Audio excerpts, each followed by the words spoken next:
अजय ने सोच लिया था कि वो शादी करेगा तो सिर्फ मधु के साथ। मधु के परिवार वाले तो इस रिश्ते को मान गए, पर अजय के माता पिता इस शादी के लिए अंत तक मना करते रहे। तुझे क्या लगता है वो शहरी लड़की हमारे गांव के रीति रिवाज और देसी खाना बनाना जानती होगी? मैं ये बात कभी नहीं मान सकती। तू मुझे झूठ बोल रहा है ताकि मैं इस शादी के लिए हाँ कह दूं। अब एक बात कान खोलकर सुन ले, तू मेरा बेटा ना होता तो मैं शादी में कभी ना आती। जब फेरों का समय होगा हम पहुंच जाएंगे आशीर्वाद देने के लिए। मैं इतनी कठोर मन की नहीं हूं जो तुझे आशीर्वाद ना दूं। कर ले तू अपने मन की शादी, हम पहुंच जाएंगे। अब ठीक है, मिल गई तुझे खुशी, चिंता मत कर, हम दोनों समय पर पहुंच जाएंगे। जा, तू जाकर अपनी होने वाली पत्नी के साथ शादी की सारी तैयारी कर, हमारा आशीर्वाद तुझे मिल जाएगा। थैंक यू पापा, थैंक यू माँ, मैं आपका इंतजार करूंगा। अजय को थोड़ी तसल्ली हुई कि उसके माता पिता इस शादी के लिए मान गए हैं। सारी तैयारियां हो गई और अजय मधु के साथ शादी के मंडप में पहुंचा तो उसने देखा उसके माता पिता शादी में पहुंच चुके हैं। मधु अजय के माता पिता के पैर छूती है। अभी भी अजय के माता पिता का मुंह बना हुआ था। अजय और मधु की शादी संपन्न होती है। अजय, तेरे ताऊजी, ताईजी, चाचा चाची, मौसी, बुआ सब रिश्तेदार आए हुए हैं। हम सबको एकदम जाने के लिए तो कह नहीं सकते। सब बहू के हाथ की पहली रसोई का कुछ अच्छा खाना चाहते हैं, इसलिए सब 2 दिन तेरे घर पर ही रुकेंगे। हाँ माँ, चिंता मत करो, मेरा फ्लैट बहुत बड़ा है, सब आराम से रुक जाएंगे। ठीक है, तो फिर अब शादी हो ही गई है तो अब सबको घर ले चल। ठीक है बाबूजी, मैं अभी इंतजाम करता हूँ। अजय मधु के पापा से बात करता है और कुछ ही देर में गाड़ियों में सब रिश्तेदार अजय के फ्लैट पर पहुंच जाते हैं। अगले 2 दिन तक सभी करीबी रिश्तेदार वहीं रुकते हैं। सारे रिश्तेदार रुके हुए हैं। तुम्हारी पहली रसोई है, इसलिए तुम्हें हमारे गांव के हिसाब से देसी खाना बनाना है, वो भी मिट्टी के चूल्हे पर। मैं जानती हूँ तुम शहर की हो, शहरी खाना बनाना जानती हो, वो भी गैस चूल्हे पर, इसलिए मुझे थोड़ी चिंता हो रही है। इसमें मैं तुम्हारी कोई मदद भी नहीं कर सकती। सारा रसोई का काम तुम्हें अकेले ही करना है। जी माँ जी, आप टेंशन मत लीजिए, मैं सब बना लूंगी। बिमला, तूने अपनी शहरी बहू को चूल्हे पर खाना बनाने के लिए कह तो दिया है। तुझे लगता है तेरी बहू चूल्हे पर रोटी बना पाएगी, और वो भी हमारे गांव की तरह देसी शुद्ध घी में बनी हुई सब्जी रोटी? जेठानी जी, करवाना तो पड़ेगा ही, रिवाज है। अब भले ही ये शहर की है, मैंने तो बोल दिया है, अब देखो क्या करती है। मधु रसोई में जाने लगती है कि तभी अजय उसके पास आता है। मधु, तुम तैयार हो ना? हाँ मैं तैयार हूँ, बस कुछ देर और। अच्छा आप मेरे साथ छत पर चलो, मुझे चूल्हा तैयार करना है। ठीक है, मैं तुम्हारे साथ चलता हूँ। अजय के माँ पापा और बाकी रिश्तेदार बैठे हुए देख रहे थे। मधु छत पर जाती है और एक चूल्हा बनाकर तैयार कर देती है। अब आती है खाना बनाने की बारी। मधु बहुत ही बढ़िया शुद्ध देसी घी से भरपूर सब्जी दाल तैयार करती है, और वो भी चूल्हे पर। बिमला, खाने की खुशबू तो बहुत अच्छी आ रही है। हाँ, आ तो रही है, और मैंने देखा है बहू चूल्हे पर सारा खाना तैयार कर रही है, वो भी देसी तरीके से। अरे मदन, खाना बनने में कितनी देर है भाई? सभी रिश्तेदार पूछ रहे हैं कि बहू के हाथ का देसी खाना कब मिलेगा? बिमला, एक बार जाओ तो बहू से पूछो खाना तैयार होने में कितनी देर है। हाँ मैं जाती हूँ। मधु सारा खाना तैयार कर चुकी थी। माँ जी, मैंने सोचा जब पहली रसोई में खाना बना रही हूँ तो क्यों ना खीर भी बना लूं, क्योंकि हर शुभ काम की शुरुआत मीठे से ही तो होती है। मैं ठीक कह रही हूँ ना माँ जी? तभी विमला की जेठानी और ननद भी आ जाते हैं। भाभी, मधु तो बहुत समझदार है, इसको तो चूल्हे का सारा खाना बनाना आता है। बुआ जी, मेरी दादी ना जब मैं छोटी थी तो कभी कभी चूल्हे पर रोटी बनाया करती थी, तो मैं भी उन्हें देख देख कर बनाना सीख गई। और आजकल तो फोन में देखकर भी हम बहुत कुछ सीख जाते हैं। क्या? फोन में देखकर? वो कैसे? माँ जी, बस हम फोन में लिखते हैं कि हमें ये चीज बनानी सिखा दो, तो वो हमें सिखा देता है। और तो और चूल्हे की रोटी के फायदे भी पता चलते हैं। फोन में हम कुछ भी देख सकते हैं, कुछ भी ज्ञान ले सकते हैं। अच्छा, तो फिर चूल्हे की रोटी के फायदे क्या क्या हैं? जरा हमें भी बताओ बहू। चूल्हे पर बनी रोटी का स्वाद तो आप सभी जानते हैं, लेकिन इसके स्वास्थ्य लाभ भी अनेक हैं। चूल्हे का भोजन स्वादिष्ट होने के साथ साथ सेहत के लिए भी बहुत लाभदायक होता है। चूल्हे की धीमी आंच पर खाना पकने से पोषक तत्व बचे रहते हैं, जो खाने को और भी पौष्टिक बनाते हैं। और माँ जी, जैसे किसी को खाना पचाने में दिक्कत होती है, तो चूल्हे की रोटी हल्की होती है, जो आसानी से पचाई जा सकती है। इसलिए कभी कभी चूल्हे की बनी रोटी भी खानी चाहिए। ये बहुत फायदेमंद होती है।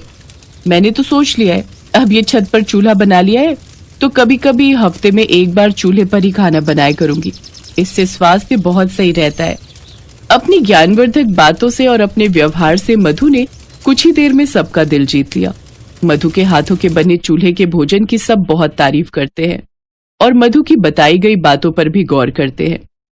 मधु का मिलनसार स्वभाव देखकर उसके सास ससुर के मन की सारी गलतफहमियां भी अब दूर हो गई।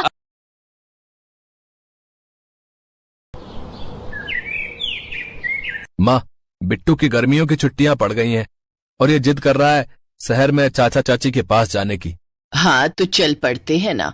वैसे भी रजत और निशा बहू को गांव में आए हुए सालों बीत गए हैं। इसी बहाने हम उनसे मिल भी लेंगे। ये ठीक रहेगा। मैंने भी शहर सिर्फ फिल्मों में ही देखा, इस बार घूम भी आएंगे। मैं आज ही सामान बांध देती हूँ। लेकिन मैं पहले ही कह देती हूँ, मैं अपनी धन्नो को अकेले छोड़कर नहीं जाऊंगी। मैं इसे भी अपने साथ ही ले जाऊंगी। हाँ हाँ ठीक है माँ, तुम उसे भी ले चलो। इसी बहाने बेचारी धन्नो भी शहर घुमाएगी। वर्मा परिवार के सभी सदस्य शहर में रहने वाले अपने बेटे बहू के बताए हुए पते पर पहुंच जाते हैं। दरवाजे की घंटी बजती है। रजत डार्लिंग, देखो ना कौन है। छुट्टी वाले दिन भी आराम से नहीं सोने देते। तुम ही खोल दो ना। निशा दरवाजा खोलती है तो सामने गांव से आया हुआ उसका पूरा ससुराल खड़ा होता है, जिन्हें देख वो हैरान रह जाती है। आप सब यहाँ? हाँ बहू, बड़ा मन था तुम लोगों से मिलने का तो चले आए। ओह अच्छा किया, आइए ना। अरे ये आवाज कैसी? धन्नो भी आई है देवरानी जी। क्या अब गाय को यहाँ लेकर आए हो? हाँ तो मैं क्या उसे अकेला छोड़ती। अब बताई से कहाँ रखूं। हाय मेरा बिटवा, देख तो कैसे सूख गया है। और तू भी।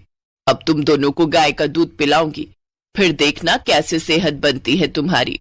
सासू माँ इसे सूखना नहीं, फिट होना कहते हैं। माँ लाओ, इसे मैं बालकनी में बांध देता हूँ। फ्रेश होने के बाद सभी चाय नाश्ता करते हैं। उस फ्लैट को देखकर विमला कहती है, हे राम, इस घर में तो सीलिंग कितनी नीचे है। अगर अपने गांव के मुखिया यहाँ आते तो वो तो इसमें घुस ही नहीं पाते, उनका तो सर ही टकरा जाता। माँ ये शहर है, यहाँ लोग ज्यादा हैं और जगह कम है, इसलिए ये छोटे छोटे घर बनाने पड़ते हैं। उफ, इन गवार लोगों को किसने बुला लिया यहाँ, बिना बताए अटप के बस। उस रोज निशा सबके लिए गैस पर खाना बनाती है। अगले दिन निशा और रजत दोनों अपने अपने काम पर निकल जाते हैं। दीदी, हम दोनों को ऑफिस के लिए लेट हो रहा है, आप खाना देख लेना और हम दोनों की चिंता मत करना, हम बाहर ही खा लेंगे। अच्छा ठीक है देवरानी जी। निशा एक मॉडर्न लड़की थी। उसकी और रजत की लव मैरिज हुई थी। वो भी अपने पति के साथ उसी की कंपनी में नौकरी करती थी। वो शहर में ही रहते थे। कुछ देर बाद वो दोनों ऑफिस के लिए निकल जाते हैं। उनके जाने के बाद विमला हाथ में लोटा और नीम की टहनी लिए बालकनी में जाती है। नदी ना सही, बालकनी ही सही। फिर विमला जैसे ही कुल्ला करती है तो वो पानी सीधे नीचे जा रहे मल्होत्रा जी के हाथ में लिए हुए मिठाई के डब्बे पर जा गिरता है। अरे कौन है? कौन पागल है? किसके घर से ये मेघ बरस रहे हैं? ये देखने के लिए जैसे ही मल्होत्रा ऊपर की तरफ देखता है, विमला जैसे ही ये देखती है वो झट से अंदर भाग जाती है। मल्होत्रा जी को समझ ही नहीं आता आखिर कौन से फ्लोर से उनके ऊपर पानी आकर गिरा। चलो अच्छा है, यहाँ इतनी सारी मंजिलें हैं कि उस मुए को पता ही नहीं चलेगा कि आखिर पानी आया कहाँ से। वहीं दूसरी तरफ चंदर नहाने के लिए बाथरूम में जाता है। क्या 4 दीवारों का घेरा बना दिया है और कहते हैं गुसल खाना बना है। इतनी छोटी सी जगह में तो इंसान का दम ही घुट जाए। आते वक्त मैंने नीचे एक पार्क देखा था। हाँ, वहीं खुले में जाकर नहा लेता हूँ, फिर पास में ही जो मंदिर था उसमें पूजा भी कर लूंगा। चंदर बाल्टी उठाकर पार्क में नहाने चला जाता है। सोसाइटी वाले उसको देखकर उसका खूब मजाक उड़ाते हैं। उधर गांव की गवार जेठानी गैस पर खाना बनाने लगती है, लेकिन उसे गैस ऑन करनी ही नहीं आती। फिर वो अपने साथ लाई हुई लकड़ियों को निकालती है और पार्क से जाकर मिट्टी खोद कर ले आती है। फिर रसोई में चूल्हा बनाकर तैयार कर लेती है और उस पर खाना बनाने लगती है। लेकिन कुछ ही देर में हर तरफ धुआं हो जाता है। सारी सोसाइटी में फायर अलार्म बजना शुरू हो जाता है और सब नीचे उतर कर आ जाते हैं। वो रजत और निशा को भी फोन कर देते हैं। कुछ ही देर में वो भी वापस लौट आते हैं। बालकनी में धन्नो के पास खड़ी सास अपनी बड़ी बहू ममता से कहती है, बहू लगता है भूकंप आया है, सब लोग नीचे उतर आए हैं। तभी सामने वाले फ्लैट से एक औरत चिल्लाती है, जल्दी से नीचे आ जाइए आंटी जी, आपकी फ्लैट में ही आग लगी है, धुआं वहीं से आ रहा है। तभी वहां ममता आती है और चिल्लाते हुए कहती है, अरे नहीं नहीं, वो तो हम चूल्हा जलाए थे, उसी का धुआं है ये। नीचे खड़े निशा और रजत अपना माथा पकड़ लेते हैं। फिर निशा ममता को गैस ऑन करना सिखा देती है। रात का डिनर करने के बाद सब सो जाते हैं, लेकिन बालकनी में बंधी धन्नो रंभाने लगती है, जिससे निशा और रजत को नींद नहीं आती। तो वहीं चंदर और ममता को तो गांव में खुले आसमान के नीचे आंगन में सोने की आदत थी, इसलिए उन्हें भी नींद नहीं आ रही थी। विमला गाय का दूध निकालकर न सिर्फ घर वालों को बल्कि आस पड़ोस में भी दे आती थी। सब बच्चे उसे दादी दादी कहकर खूब लाड़ लड़ाते। ऐसे ही कुछ दिन बीत जाते हैं। एक रोज बेचारी देवरानी जी को तो ड्यूटी के चक्कर में लिपाई का समय ही नहीं मिलता। जब से आए हैं हमने उन्हें एक बार भी घर को लीपते नहीं देखा। कोई बात नहीं, एक काम हम ये कर देते हैं। गंवार जेठानी सारे फर्श पर गोबर से लिपा पोती कर देती है, जिससे सारे घर में बदबू फैल जाती है। तो वहीं सास विमला उपले बनाकर हर जगह सूखने रख देती है। शाम को निशा और रजत वापस घर लौटते हैं तो ये नजारा देख निशा गुस्से में रजत से कहती है, रजत अपने इन गंवार घर वालों को यहाँ से चलता करो, नहीं तो ये हमें इस सोसाइटी में रहने लायक नहीं छोड़ेंगे और हमारी इज्जत का फालूदा करेंगे वो अलग। तुम्हें पता है सोसाइटी का सेक्रेटरी मुझसे कंप्लेन कर रहा था कि तुम्हारा भाई छत पर लुंगी में सो जाता है, जिससे लेडीज छत पर योगा करने नहीं जा पाती। हर जगह गाय की गोबर की बदबू आती है। अगर तुम इन्हें घर से नहीं निकाल सकते तो डिवोर्स पेपर पर साइन करने के लिए तैयार रहना। ये सुनकर ससुराल वालों को अपनी गलती का एहसास होता है और ममता उनसे कहती है, माफ करना देवरानी जी, हम ठहरे गांव के गंवार, हमें ये शहरी तौर तरीके नहीं मालूम और हमारी वजह से तुम दोनों अलग मत हो। हम आज ही वापस अपने गांव चले जाएंगे। लेकिन तभी सोसाइटी के बच्चे और आस पड़ोस के लोग वहां आ जाते हैं। नहीं दादी माँ, आप मत जाओ ना, हमें गाय का दूध पीने को कौन देगा। हाँ आंटी जी, भाई साहब, बहन जी, आप सबके यहाँ रहने से हमें अपने गांव की याद नहीं आ रही थी। मजबूरी के कारण हम सब शहरों में रुके हैं, नहीं तो आज भी हम सबके अंदर अपने गांव की मिट्टी बसी है।